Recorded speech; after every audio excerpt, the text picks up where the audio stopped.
cut our staves down. They're supposed to be 7 inches. So right now they're just over 14. So I'm going to get one side clean. Just the last one here, just to get a nice clean cut on the end.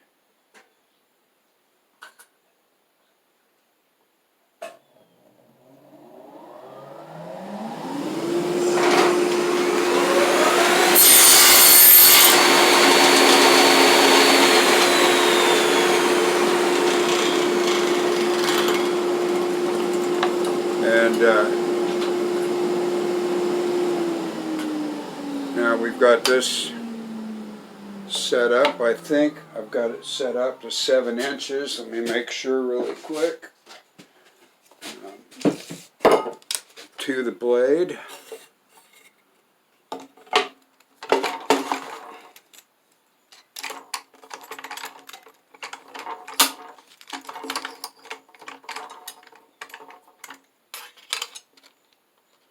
Yep, 7 inches. Okay. So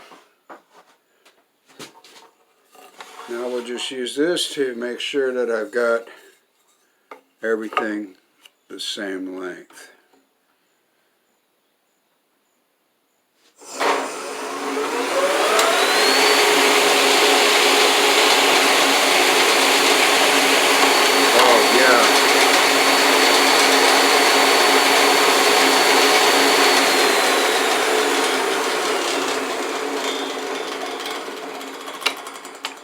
So I did the modification for the upper saw guard, but because of the way I've got my extended fence here, I can't use the saw guard to make this cut.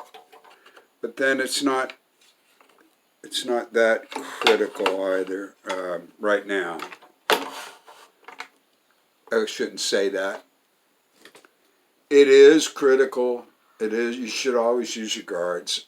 So don't do as I do, but that's what I'm going to do. Okay. We got all our staves cut. And now, let's see how well these will go together.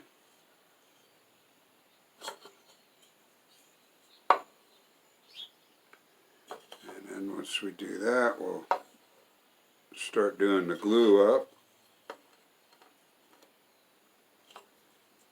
But for now,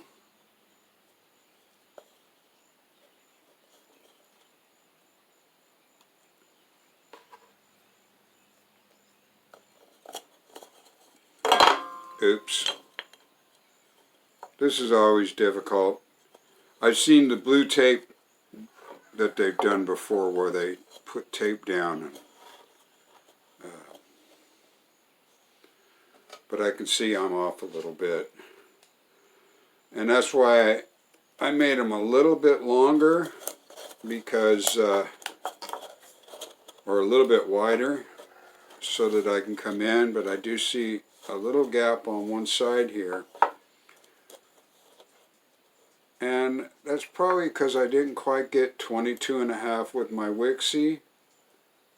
I'll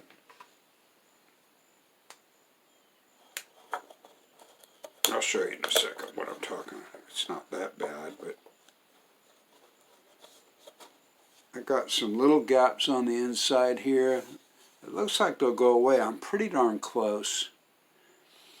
The inside is not as important, I don't think, as the outside, because the outside is what you'll see and the inside is what you won't. But I'm gonna work what I usually do. This is like doing segmented rings, same difference, only a stave. They're longer.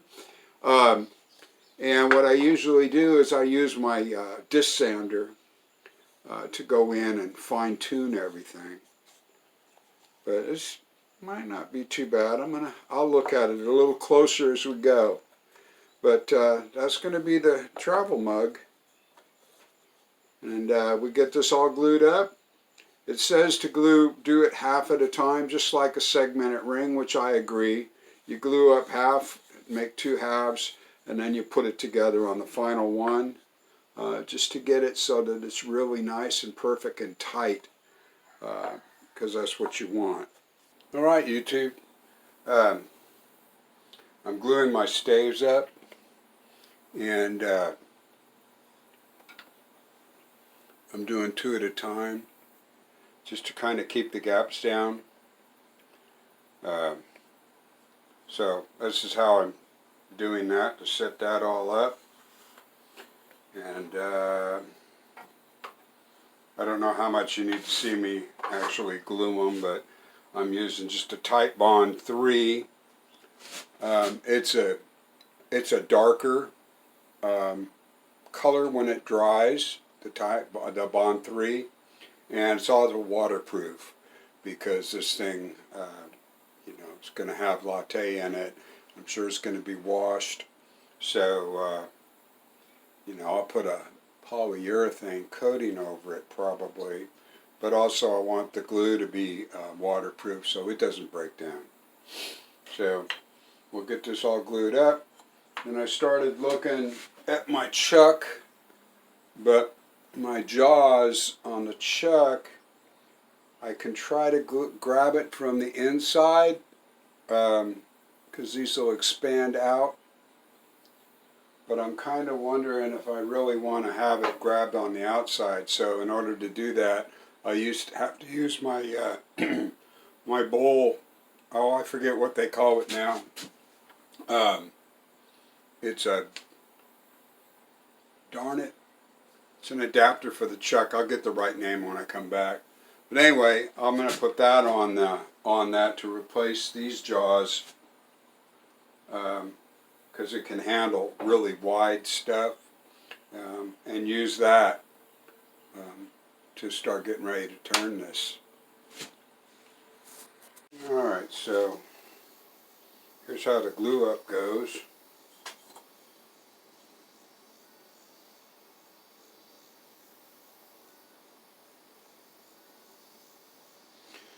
I'm very generous with the glue whenever doing segments or staves now, but even like segmented rings. Because I don't want them to be able to come back apart.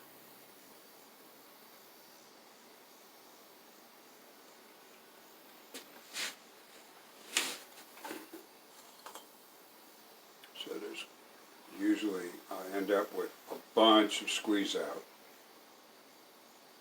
And that's okay. So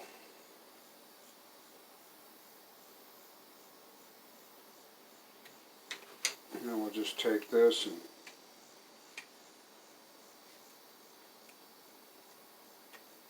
kind of just hold these together. Don't go too tight with this, because not only the squeeze out, but it'll start to slip. I saw a trick. Nick Engler had a neat trick. I didn't try that on this, but he took some sandpaper and just put some of the sandpaper grit into the joint to help keep it from slipping. Kind of a neat idea. I didn't do it here, because I'm getting a good connection. Okay. But yeah, we do end up with quite a bit of squeeze out from this process. Whoops. So there's that. I'm going to just set this here now to set up and dry. And earlier on the last video, I was trying to figure out the jaws I was going to use. I couldn't remember the name. Jumbo jaws. So I just got to take these jaws off and replace them with the jumbo jaws. These things. And then it's got these little rubber pieces that go screw onto here in different spots, and you can see, maybe you can see, but I've used it quite a bit, so there's these markings on here. But anyway, they work pretty good. They're not super tight, so you do have to be careful on how much pressure. I don't know where that roller went now, but anyway, that's what I'm going to use to hold the blank in when I get ready to turn. So they're called jumbo jaws, and they're an accessory you have to get. I use a Talon 1 chuck, and I like it. It had a special adapter for the 5/8 of the Shopsmith.